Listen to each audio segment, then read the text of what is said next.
감사가 내가 하는 행동의 모습으로 되는, 감사가 나로부터 나오는 것으로 생각하지만 실제로 감사할 수 있는 상황들은 굉장히 소수입니다. 이 세상이 가장 쉬운 것은 감사하지 못하는 것입니다.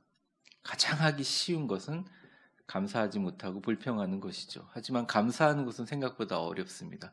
그리고 아주 선택된 사람들에게 주어지는 하나님의 축복입니다. 사람과 사람을 연결하고 하늘과 하늘을 연결하는 아름다운 다리와 같습니다. 또 감사는 세상에서 가장 향기로운 영혼의 꽃입니다. 감사하지 못할 것들을 찾아서 그거 가지고 정치와 사회와 경제가 움직입니다.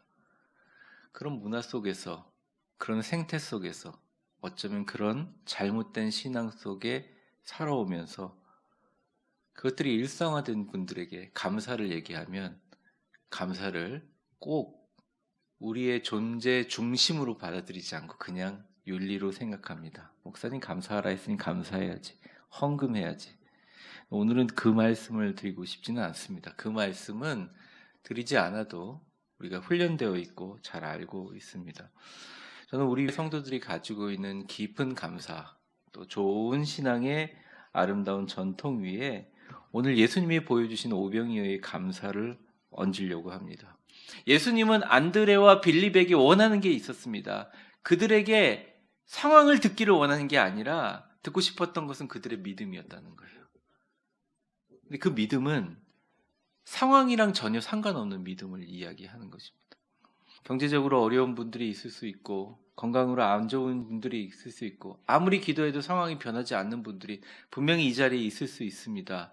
하지만 그 상황들 속에서 주님께서 그래도 끊임없이 여러분들 메시지를 주시는 것은 그 상황에 대한 설명을, 요청을, 기도 제목을 이야기하는 것보다 주님은 여러분의 믿음을 듣고 싶어 하고 있다는 거죠. 말도 중요하지만 여러분의 진정한 존재의 중심으로부터 나오는 대답을 듣고 싶어 한다는 것입니다. 예수님의 감사는요, 수천 명 앞에서 도시락 하나 들고 하는 감사는 이 도시락 오병이어와는 아무 상관이 없는데, 이 아무 상관도 없는 상황을 그냥 내려놓고 도시락 들고 서 있는 30대 젊은 청년, 하나님의 아들 예수와 그 주변에 둘러싼 만 명의 사람들을 바라보고 계신 하나님께 초점이 맞춰져 있다는 것입니다. 상황을 초월한 감사는 뭐냐면 내 곁에 계신 하나님이 나의 기도와 응답일 때 그걸 진심으로 감사하는 행동을 할 때 하나님께서 움직이시고 하나님의 합당한 감사라는 것이죠. 상황이 아닌 나와 영원히 함께 계시는 하나님을 감사하는 것. 그 감사가 여러분의 기적의 시작을 만들어냅니다.